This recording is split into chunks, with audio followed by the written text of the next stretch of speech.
I used to work as a seasonal ranger in northern Montana, mostly fire lookout duty. My post was a small wooden tower about 60 feet high, surrounded by thick pine forest as far as you could see. No neighbors, no trails nearby, just me, a radio, and the sound of the wind. It was peaceful at first. Days went slow. I'd scan for smoke, write in the logbook, make dinner, and listen to the forest settle after sunset.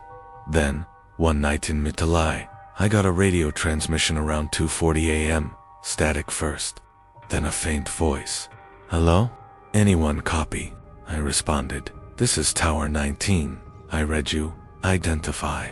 The voice came again, low, shaky, like someone whispering into the mic. "I'm lost. I've been walking for hours. Please, I can't find the trail." I asked for coordinates, landmarks, anything, but all I got back was heavy breathing and then, "He's following me." The signal broke. I called dispatch immediately, but they said no rangers were out there, and no hikers had been reported missing. Still, protocol said to log it and keep the line open. An hour later, I heard something outside the tower. Footsteps slow, circling the base. The woods were pitch black. My floodlight barely reached the tree line. Then my radio crackled again. Same voice, now clearer. "I can see your light." I turned everything off. Stayed silent, heart pounding so loud I could barely breathe. At dawn, I went down to check. Around the tower were fresh footprints barefoot, and next to the radio cable, a small scrap of torn ranger uniform. No missing personnel were ever reported that season, but I stopped answering the radio at night after that.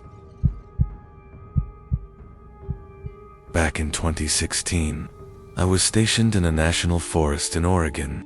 Our team was responsible for patrolling remote sections, checking trail conditions, clearing debris, that kind of stuff. Zone 8 was one of the most isolated areas. No official trails, barely any access roads. We'd only go out there twice a year, usually by a TV.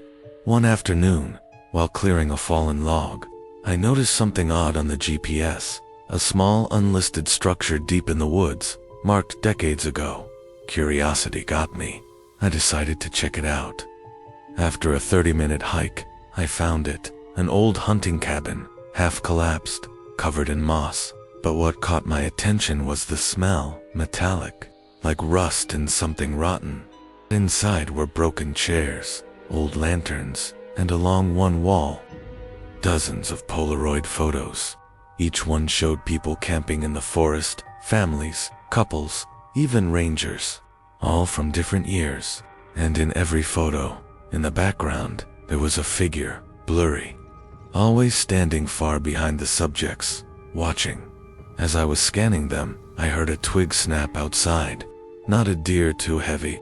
Then a voice, almost playful. "You shouldn't be here." I bolted. Ran until my lungs burned. Didn't stop till I reached the ATV. When I reported it, my supervisor said that cabin wasn't on any current maps, and we weren't to return to that area. A week later, Zone 8 was permanently restricted. Sometimes, I still think about those photos. Who took them, and why they were all left behind. I've been a ranger for 12 years, mostly in Colorado. This story happened 5 summers ago, and it's the one that made me start sleeping with my radio on. A couple had gone missing near a backcountry trail, and I volunteered to search the northern ridge. The first night out there, I set up camp just before dark. The forest was dead quiet. No crickets, no wind, not even birds. Around midnight, I heard movement near my tent, soft steps, crunching leaves. Then, a faint whisper, "Help me." I grabbed my flashlight, unzipped the flap, no one there. But a few yards away, I spotted a barefoot print, small, like a woman's. Next morning, I found more, leading uphill into a thicket. And there, snagged on a branch, was a piece of a flannel shirt, the same color the missing woman had been wearing. I Followed the trail for maybe a quarter mile before the prints stopped abruptly. No drag marks, no disturbance, just gone. When search teams arrived the next day, we combed that entire area. Nothing. 3 days later, her body was found 6 miles away, deep in a ravine, barefoot. The medical report said she'd likely died the same night I'd heard that voice. The weirdest part, the coroner estimated time of death at least 24 hours before my encounter. Have you ever experienced something you can't explain? Share your story in the comments.